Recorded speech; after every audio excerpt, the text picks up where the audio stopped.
Hello प्यारे बच्चों। पिछली वीडियो में हमने अवतल दर्पण के मुख्य भागों और परिभाषाओं के बारे में जाना था। आशा है कि आपने वो पिछली वीडियो अच्छी तरह से देख ली होगी और बहुत बढ़िया तरीके से समझ भी लिया होगा। इस वीडियो में हम उत्तल दर्पण के मुख्य भागों और परिभाषाओं के बारे में जानेंगे और समझेंगे कि एक उत्तल दर्पण बनता कैसे है। बेटा, आपको ध्यान होगा कि अवतल दर्पण जब करवा रहे थे तो हमने ये बताया था कि अवतल दर्पण एक बहुत बड़े गोले का भाग होता है। खोखले पारदर्शी पदार्थ के बने हुए गोले का भाग होता है और जब उस गोले को कहीं से काटा जाता है, मतलब इस तरह से काटा जाता है, बीच में से काटा जाता है, एग्जैक्टली बीच में से नहीं, थोड़ा किनारे से काटा जाता है, तो काटने पर क्या होता है, एक हमारे पास खोखले गोले की बात कर रहे हैं तो लगभग कुछ ऐसा माध्यम सा आता है, हमारे पास ऐसी चीज़ सी आती है हमारे पास। ठीक है, अगर हम इसके इस तरफ पॉलिश कर देंगे, अगर इसके हम इस तरफ पॉलिश कर देंगे तो क्या बन जाता है, ये वाली सतह क्या होगी, परावर्तक होगी। ठीक है, लेकिन ये वाली सतह भी तो परावर्तक हो सकती थी, बिल्कुल होती है, लेकिन जब इस यहाँ पॉलिश की गई है, पॉलिश किस चीज़ की करनी है, एक सिल्वर कलर के मटेरियल की करनी है। जैसे कि आप यहाँ देख सकते हैं, यहाँ मैंने एक सिल्वर कलर की पॉलिश कर दी है, इधर की है, इधर करने पर क्या बन गया, ये वाली जो सतह है बिल्कुल परावर्तक हो गई है, बिल्कुल ही शाइनिंग शाइनिंग हो चुकी है, आप देख सकते हैं यहाँ पर। ठीक है, लेकिन ये वाली सतह जो होती थोड़ी सी, जो पेंट के मटेरियल के कारण क्या है, थोड़ी ऊंची नीची होती है, देख पा रहे हैं आप। ठीक है, तो इसीलिए ये वाली सतह थोड़ी कम परावर्तक होती है और ये वाली सतह थोड़ी ज़्यादा परावर्तक होती है। बिल्कुल बढ़िया परावर्तन होता है यहाँ पर, होता परावर्तन दोनों में है, लेकिन यहाँ क्या है, थोड़ा सा ऊपर नीचे होने के कारण क्या है, यहाँ परावर्तन अनियमित होता है, यहाँ परावर्तन क्या है, बिल्कुल स्मूथ होने के कारण ये क्या है, बिल्कुल सही परावर्तन रहता है, नियमित परावर्तन होता है। अब देखिए, थोड़ा सा प्रैक्टिकल भी करके देखते हैं। यहाँ मैं प्रकाश डाल रहा हूँ जहाँ मैंने पॉलिश नहीं की हुई है, और जहाँ पॉलिश की हुई है वहाँ पर देखिए बहुत अधिक मात्रा में प्रकाश का परावर्तन हो रहा है। यहाँ देखिए, मेरे हाथ के ऊपर देखिए, मेरे हाथ के अंदर लाइट नहीं जा रही है, मतलब हाथ तक लाइट नहीं पहुँच रही है, लेकिन यहाँ लाइट हाथ के पहुँच रही है जहाँ मैं लाइट कर रहा हूँ, देखिए यहाँ पर। ठीक है, तो कहने का मतलब क्या है, ये वाली सतह जो है परावर्तक सतह है, और ये पॉलिश ख़राब ना हो जाए इसीलिए हम इसके इस तरफ क्या कर देते हैं, एनेमल पेंट कर देते हैं। वो एनेमल पेंट कर देने पर कैसा बन जाता है, वो ऐसा बन जाता है। जो रेड कलर आपको नज़र आ रहा है ये एनेमल पेंट होता है, जो हमारे घरों पर, जो दरवाज़ों के ऊपर करते हैं जनरली, या जो लोहे को जंग बचाने से करते हैं ना, वो यही मटेरियल होता है।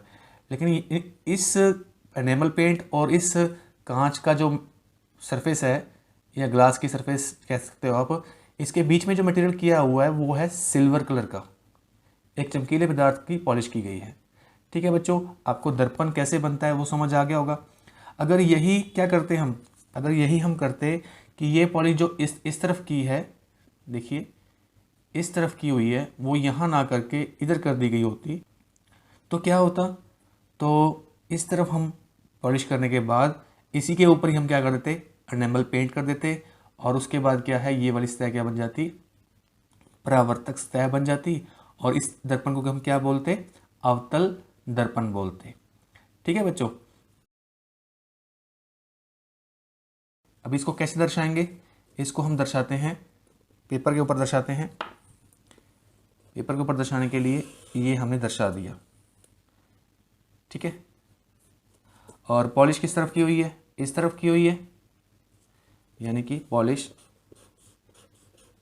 इस तरफ की हुई है।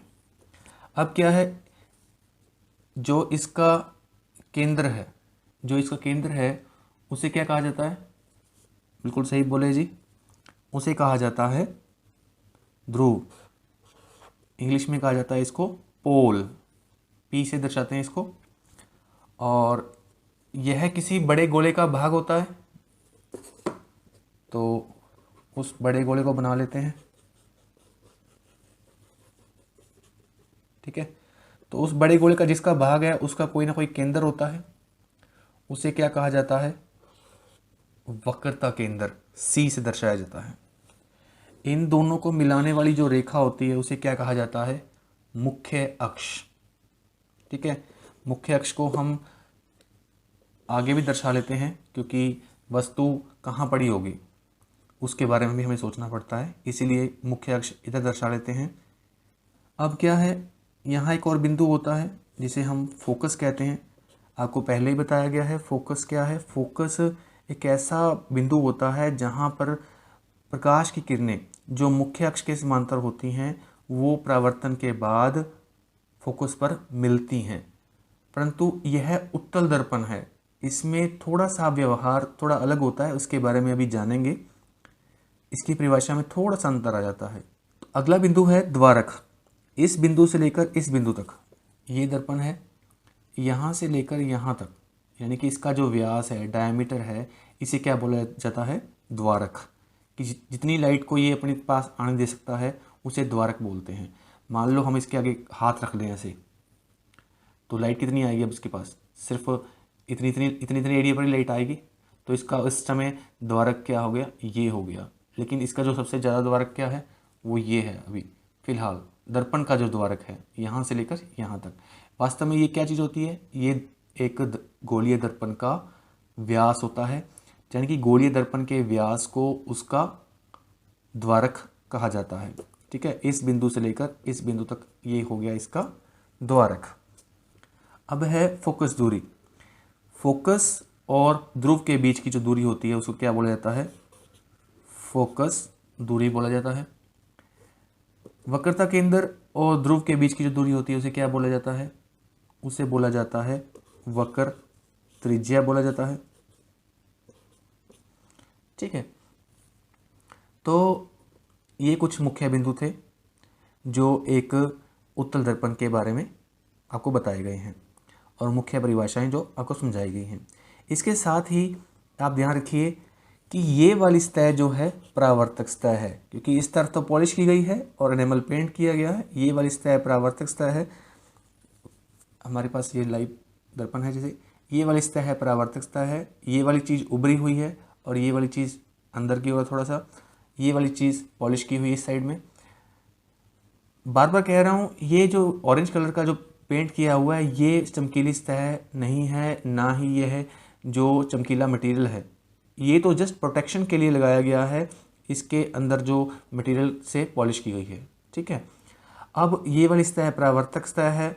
वस्तु जो पड़ी होगी या प्रकाश की किरणें होंगी वो यहाँ पर पड़ी होंगी, प्रति दर्पण के सामने पड़ी होंगी।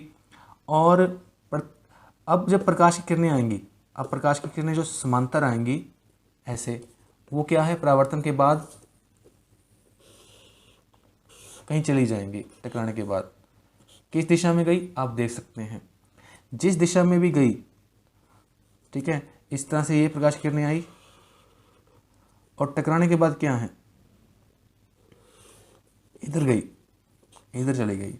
अब इनको पीछे बढ़ाएंगे, क्योंकि जो भी इंसान होगा जो यहाँ से देख रहा होगा उसको ये लगेगा कि ये जो प्रकाश की किरणें यहाँ से आई थी वो अब यहाँ से आ रही हैं टकराने के बाद।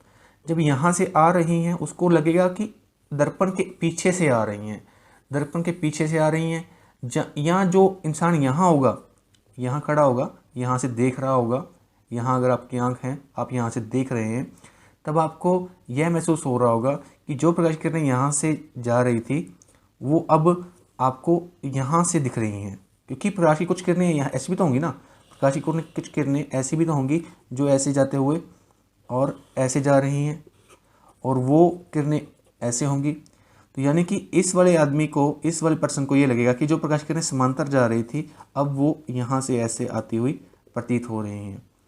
तो उसको ये महसूस होगा कि प्रकाश की किरणें समांतर आ रही थी लेकिन अब वो कहाँ हैं? फोकस पर जा रही हैं, तभी तो उसको वहाँ से आती हुई नजर आएंगी। सारांश में ये कहा जा सकता है कि प्रकाश की किरणें जब समांतर आती हैं मुख्य अक्ष के, तब वे उत्तल दर्पण से परावर्तन के बाद फोकस पर मिलती हुई प्रतीत होती हैं। ये उत्तल दर्पण के बारे में कुछ मुख्य बिंदु थे। एक बात और है, उत्तल दर्पण के जब सामने कोई चीज़ पड़ी होती है तब उसमें हर चीज़ आभासी बनती है। मतलब फोकस जो है वास्तव में इसका फोकस नहीं है, यहाँ पर सिर्फ आभास होता है कि प्रकाश की किरणें यहाँ पर आके मिलती हैं, मिलती हुई प्रतीत होती हैं।